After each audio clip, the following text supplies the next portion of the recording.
بسم الله الرحمن الرحيم نحمده ونصلي ونسلم على رسوله الكريم أما بعد عن عبد الله بن عمرو رضي الله تعالى عنه قال قال رسول الله صلى الله عليه وسلم قد أفلح من أسلم ورزق كفافا وقنعه الله بما آتاه أو كما قال عليه الصلاة والسلام۔ حضور نبی کریم صلی اللہ علیہ وسلم نے ارشاد فرمایا کہ یقیناً کامیاب ہو گیا وہ آدمی جو مسلمان ہوا اور اسے بقدر ضرورت رزق ملا اور اللہ نے اس کو جو کچھ عطا فرمایا اس پر قانع بنا دیا۔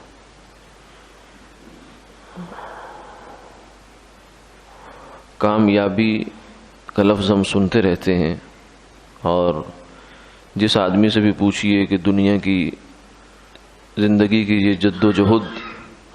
صبح اٹھنا شام کو گھر واپس آنا، اپنے آپ کو تھکانا، یہ کیوں کر رہا ہے؟ تو وہ یہ کہتا ہے کہ میں کامیاب ہونا چاہتا ہوں۔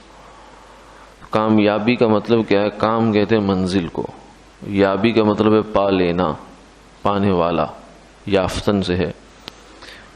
تو کامیابی یہ ہے کہ انسان کو منزل مل جائے،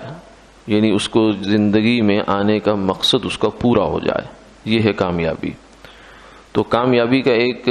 معیار ہمارے ذہنوں میں ہے اور ایک معیار سرکار دو عالم صلی اللہ علیہ وسلم نے بتایا۔ اب دیکھنے کی ضرورت یہ ہے کہ جو معیار ہمارے ذہنوں میں ہے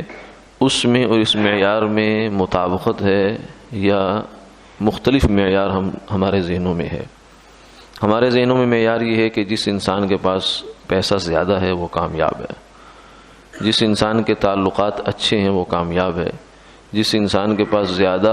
عہدہ منصب یہ وہ فلاں ہے وہ کامیاب ہے، یعنی مال ہے،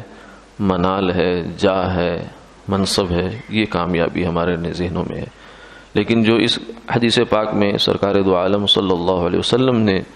فرمایا کامیابی کا معیار وہ یہ نہیں ہے۔ تو ایسا تو نہیں کہیں کہ اصل میں ہماری منزل کوئی اور ہو اور ہم ساری زندگی سفر کسی اور منزل کا کرتے رہتے ہوں، اس لیے آخر میں جا کر حسرت، افسوس، مایوسی اور پریشانی، بے چینی، الجھن، دماغی امراض یہ وہ ہمارے ساتھ لگ جاتے ہوں۔ کیونکہ جب آدمی سفر کر کے منزل پر نہیں پہنچتا تو اسے شدید قسم کی مایوسی کا سامنا کرنا پڑتا ہے۔ تو اس حدیث میں آپ صلی اللہ علیہ وسلم نے فرمایا کہ کامیاب ہو گیا یقیناً۔ سب سے پہلے تو حضور کا فرمانا ہی کافی ہے، پھر آپ نے اس کو بہت زور دے کر فرمایا یقیناً کامیاب ہو گیا وہ آدمی جس کے اندر 3 صفتیں ہوں، یعنی کامیابی حاصل کرنے کے 3 سٹیپ ہیں، گویا کہ 3 قدم ہیں، 3 مرحلے ہیں۔ اگر یہ 3 مرحلے انسان کو مل گئے تو اس کی زندگی بڑی اچھی ہو گئی۔ سب سے پہلا کام یہ ہوا من اسلم، مسلمان ہو گیا، لا الہ الا اللہ محمد الرسول اللہ، اللہ کو اپنا خالق، مالک، رازق تمام صفات کے ساتھ مان لیا، اس نے خود کو بندہ مان لیا اور حضور اقدس صلی اللہ علیہ وسلم کو اپنا پیغمبر، آخری نبی مانا اور زندگی کو ان کے طریقے کے مطابق چلانے کا عہد کر لیا، یہ ہے مسلمان۔ اور دوسری چیز یہ ہے کہ رزق کفافاً، اللہ تعالیٰ نے اس کو اتنا رزق دیا جو اس کی ضرورتیں پوری کر دیتا ہے۔ ہماری کچھ خواہشیں ہوتی ہیں، کچھ ضرورتیں ہوتی ہیں۔ زندگی کے بے چین ہونے کا اور ہماری پریشانیوں کا ایک بڑا سبب یہ ہوتا ہے کہ ہم ضرورتوں اور خواہشوں میں کوئی خط امتیاز نہیں کھینچتے، کوئی لائن نہیں لگاتے کہ یہ تو میری ہے ضرورت، یہ تو میری ہر صورت میں پوری ہونی چاہیے،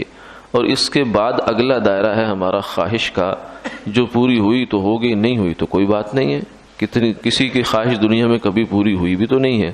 چاہے نمرود ہو یا سکندر ہو یا دارا ہو، خواہشات تو بہت سی سارے ہی اپنے جو ہے وہ دل میں دبا کر دنیا سے چلے گئے۔ تو اگر میری خواہش پوری نہیں ہوتی تو کیا حرج ہے اس میں؟ تو اس وجہ سے بھی ہمارے ذہنوں پر ایک بوجھ لاد لیا جاتا ہے خواہشات کا کہ یہ ہونا چاہیے، زندگی اس کے بغیر ادھوری ہے، یہ نہیں کیا تو کیا جیا۔ یہ خواہشات کا ایک پورا پہاڑ ہے جو ہمارے سر کے اوپر مسلط ہو جاتا ہے۔ تو ضرورت پوری کرنے والی روزی جس کو اللہ نے عطا فرما دی، اور ضرورت بھی بتا دیا، فرمایا کہ انسان کا پیٹ، اس کے تن کے کپڑے اور رہائش کے لیے مکان یا سواری، یہ انسان کی بنیادی ضرورت ہے، اور وہ بھی بالکل ادنا درجے پر ہو جائے تو بھی ضرورت پوری ہو جاتی ہے۔ اس کے بعد اس کے آگے تو انتہائی کوئی نہیں ہے، انسان سونے کا محل بنا لے تو بھی کون سا خواہش نے پورا ہونا ہے، تو ضرورت اتنے میں انسان کی پوری ہو جاتی ہے کہ کسی کا محتاج نہ بنے انسان۔ اور تیسری چیز یہ ہے قنعہ اللہ بما اعطا، کہ اللہ نے اس کے دل کے اندر یہ صفت رکھی ہے کہ جو کچھ اس کو عطا کر دیا اس پر وہ دل سے راضی ہو گیا، قناعت کر گیا، کہنے لگا کہ بس کافی ہے، مجھے اور کی ضرورت ہی نہیں ہے کہ میں اس کے لیے تگ و دو کروں، اب جتنا وقت میرا ان کاموں کے لیے خرچ ہو گیا، اتنا رزق کمانے کے لیے وہ تو ٹھیک ہے، باقی میں نے دین کا کام کروں گا، صلہ رحمی کروں گا، کوئی معاشرے کی خدمت کروں گا، باقی وقت میں اولاد کو دوں گا، گھر والوں کو دوں گا۔ یہ ساری چیزیں تبھی ہو سکتی ہیں جب انسان اپنی قناعت کی صفت اپنے اندر پیدا کرے،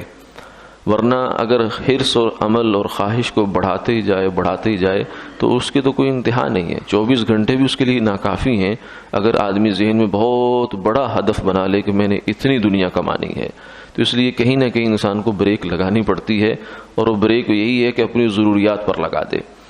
سرکار دو عالم صلی اللہ علیہ وسلم نے یہ بھی فرمایا کہ جو آدمی اللہ کی جانب سے تھوڑی روزی پر قناعت کر گیا، اللہ بھی اس کی طرف سے تھوڑے عمل پر راضی ہو جاتے ہیں، اور جو اللہ سے اپنی بہت اعلیٰ اور ہائی فائی قسم کی خواہشات پوری کروانے کی باتیں کرتا ہے، پھر اللہ بھی اس سے عمل کا مطالبہ ویسے ہی رکھتے ہیں کہ تو نے لباس تو بہت اعلیٰ سے اعلیٰ برانڈ کا پہننے کی تیری نیتیں ہیں، تو نماز بھی تو نے ایسی بنائی نہیں بنائی، وضو تیرا کیسا جا رہا ہے، اور تیرے صدقات، زکوٰۃ، حج، یہ چیزیں تیری اخلاقیات تیری کہاں ہیں کہ تو میرے سے تو اتنے اعلیٰ مطالبہ کرتا ہے، اور اپنی نماز بھی تیری ایسی نہیں ہے کہ وہ تیرے سر سے اوپر اٹھ سکے۔ تو اللہ اس بندے سے راضی ہوتے ہیں جو اس سے راضی ہو جاتا ہے۔ اللہ تعالیٰ سمجھ عطا فرما دے۔